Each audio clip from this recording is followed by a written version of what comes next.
Fallout 76. Is it worth a buy? Is it? Let's read the words of the developer. Bethesda Game Studios, the creators of Skyrim and Fallout 4, welcome you to Fallout 76, the online prequel where every surviving human is a real person. Work together or not to survive. Under the threat of nuclear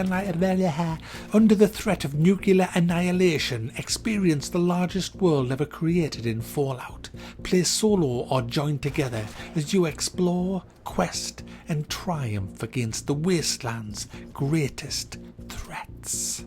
Before we get into the meat and potatoes of this game, guys, I just want to say that this is a review in progress because the game is vast. It is so big, and I didn't really get much into the beta because I didn't get a key until it was pretty much over. So I thought I'd get something out just so you can actually, and what I'll do is I'll put the rest of this up once I've got another 10, 15 levels from where I am now.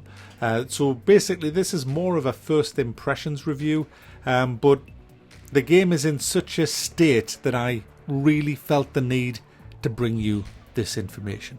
So you start the game in the Fallout shelter. It is Reclamation Day. Everybody's celebrating that you can finally leave your protective shelter and go out into the real world. When you join the game, everybody's already f***ed off and left you. You're by yourself in the bunker, and all you see is old balloons and party hats from the big celebrations as everybody left. This is where you create your character and pick up the different things that you're going to need to get a foothold in the world, such as the amazing camp tool. It allows you to build a base and you get your first perk cards and all that kind of stuff, which I'll come to in a sec. So you head off into the big unknown world, and the first thing that you realise when you get out into this huge open world is how fucking shite everything looks. How the textures is 10 years old, how it runs so bad, how you keep getting lag spikes, how you keep getting frame drops, how just fucking ghastly the whole place looks.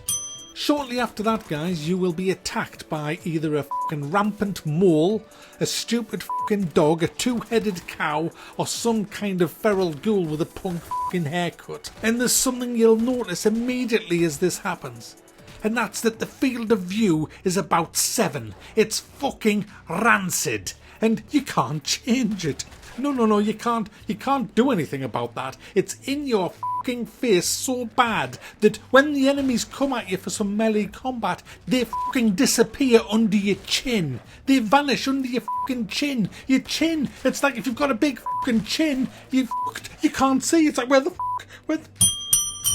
The next thing you immediately notice as you start fighting enemies is that the AI is about as good as a retarded turkey that's just had its fucking brain removed. It is absolutely awful. You can literally stand on any elevated platform and start shooting away at them, and they just look at you in a funny way, kind of like, huh?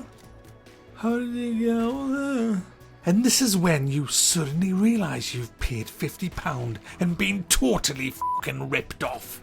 Luckily, there's a big open world to play in, and you can loot and scavenge till your heart's content. In fact, you have to loot and scavenge all the time because this game is a grind from hell. You have to grind your building materials to build your house, grind your levels, grind for your armor, grind for your weapons, grind for your food, grind for your water. You have to grind for fucking everything. Although there is a shop. There is a shop, guys, that sells shit.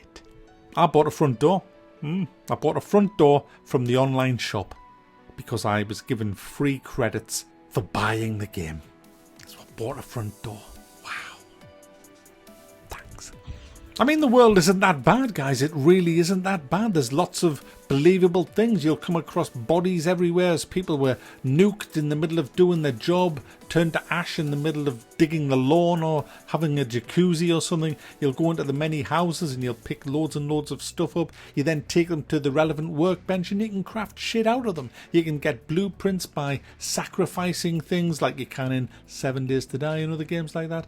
And, you know, generally speaking, looting isn't bad. The grind is, but the looting isn't. And I quite like the idea idea of having a base in an open world and going around looting. Hell, I've played Rust to death. I've played 7 Days to Die to death and a plethora of other open world survival games where looting is the name of the game. There's nothing wrong with that, provided the game's interesting. But this game isn't. It's boring as because there's no NPCs. You get given quests at computer terminals and off robots and stuff. And it says the only other humans you'll come across are real players.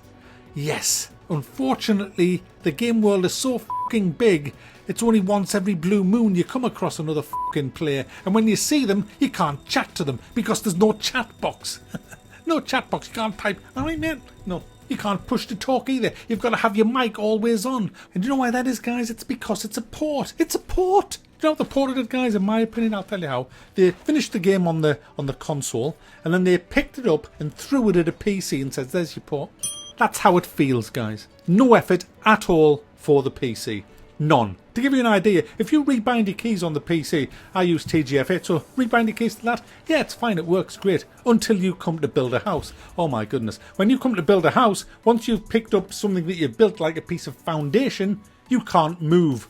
You're stuck. You can't actually move. You have to rebound your keys to WSAD so you can move and place your foundation. That's if you can even get through the awful clunky menu system that is in this game. Honestly, guys, the menu system for this game, the UI is a joke. It's 10 years. Everything about this game is 10 years old. What the have Bethesda been doing? The menu system is clunky as Do you know, just to find drinks, you go to the aid button after you've scrolled through the other menus. It's ridiculous. Absolutely ridiculous. Then you go through this long list of stuff looking for where's boiled water in there, where's purified water. You know, it's awful. It's awful. I've got a keyboard full of keys and I'm bound to use 2 or 3 keys to navigate a menu where you have hundreds and hundreds of items. It's awful, man. It's shite. Who designs this shit?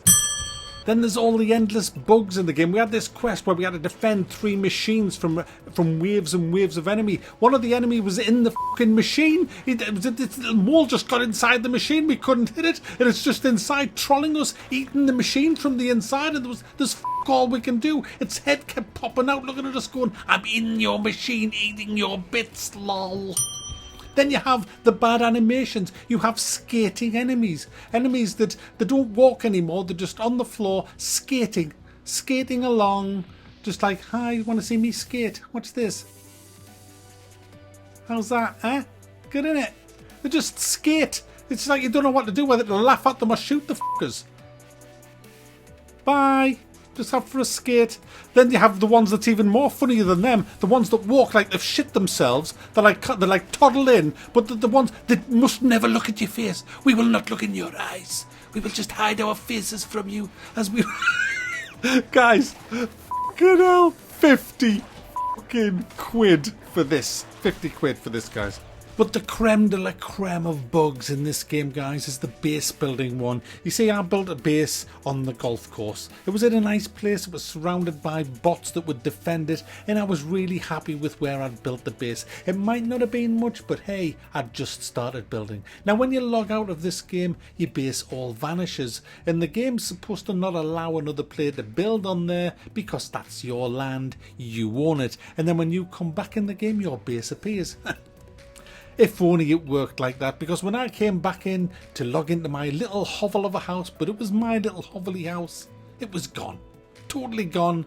And there was another player's base where my base should have been, because the game just says, oh, f*** you, Mac, your base sucks. His base is much better. We'll just throw yours in the trash can and let him have his base there. And then you know what? He then logged out. And I went back to where he'd built and started to build me base again. So when he logs back in, his base will have f***ed off too. It's pointless. What is the actual f***ing point of grinding all of this stuff if when you make a f***ing base and go to bed and you're dreaming about lesbians or whatever you're dreaming about, well, that's what I dream about. When you dream about whatever you dream about, somebody else is building on your f***ing land. And then when you come back, if he's online, your base is f***ed. When you level up in this game, you get to put a point in your perks. Now, you've got strength, perception, endurance, charisma, intelligence, agility, and luck. Now, when you put your point into whatever it is, that doesn't mean a damn thing. You then need a card to put in there as well. So your point just frees up a space for a card.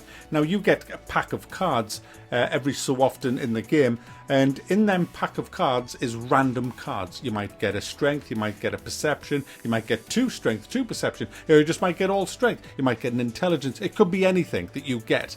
So if you put a point, say, in strength because you want to be able to carry more stuff, you better hope you've got a strength card, or it's just pointless. You've got to wait until you get a card that you can put in that. And the cards have like a bonus on them, so it might not even be you can carry more shit. It's all just a giant fucking roll of the dice, your perk system, which is another thing that I don't really like, because then you can't really spec the guy out the exact way you want. It's all about luck, whether or not did I get the cards. Do you reckon at some point Bethesda will be selling cards in the store, guys? I say yes. Now guys, I do appreciate that playing with 4 of your friends will be a lot more fun than running around like a bell end by yourself. But I'm sorry guys, even if I was level 50, and I'm not, I fail to see how this game is going to get any better than it is even at level 10.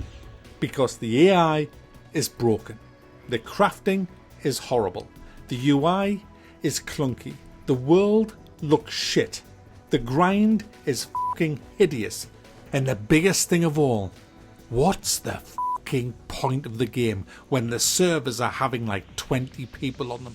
20 people on them. I've been on 4 different servers so far today, and I've never had more than 20 fucking people on the server. And these worlds are massive. What is the point? Oh, so you can take down that level 50 boss? Big fucking deal. With the AI the way it is, stand on a fucking crate and you'll do it. Do you know what, guys? I'm sorry to rant on about this. I'm sorry to go on about it. But do you know how I honestly feel? This is the truth. This is how I honestly feel. I've been playing survival games for 10 years, guys. I know all about them. I've played pretty much all of them. And do you know how this game feels? This game feels like a project or a mod for Fallout 4. If I had no idea who made this or anything and someone give me this game, I would say it's made by a couple of guys in a bedroom. It's a mod for Fallout 4 made by a couple of guys in a bedroom who don't really know how to program. It's a fucking insult that this game costs £50. It's a fucking insult, and in my opinion, what Bethesda should do is scrap the fucking game and make a public apology to gamers. That bell's not good enough. That's fucking better.